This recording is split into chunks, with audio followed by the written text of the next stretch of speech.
My name's Brett Kingham.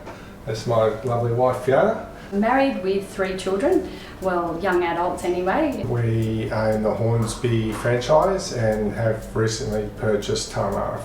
We've been part of Smith & Sons for 4 years now. The journey, it's been a very rewarding one for us. We've learnt a lot. Group culture, it's been able to head bang with other builders has been, it's been good, and not, I've always had that with friends, but you're just worried about being competitive.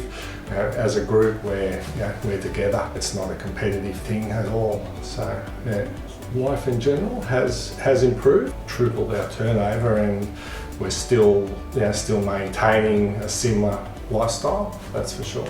Problems don't seem to last a long time. He can pick up the phone, speak to any number of people and get another perspective on what potentially is not a problem, and seeing him embrace learning how to run a business with the financials, with everything that encompasses being a business manager, not just a subcontractor on the tools.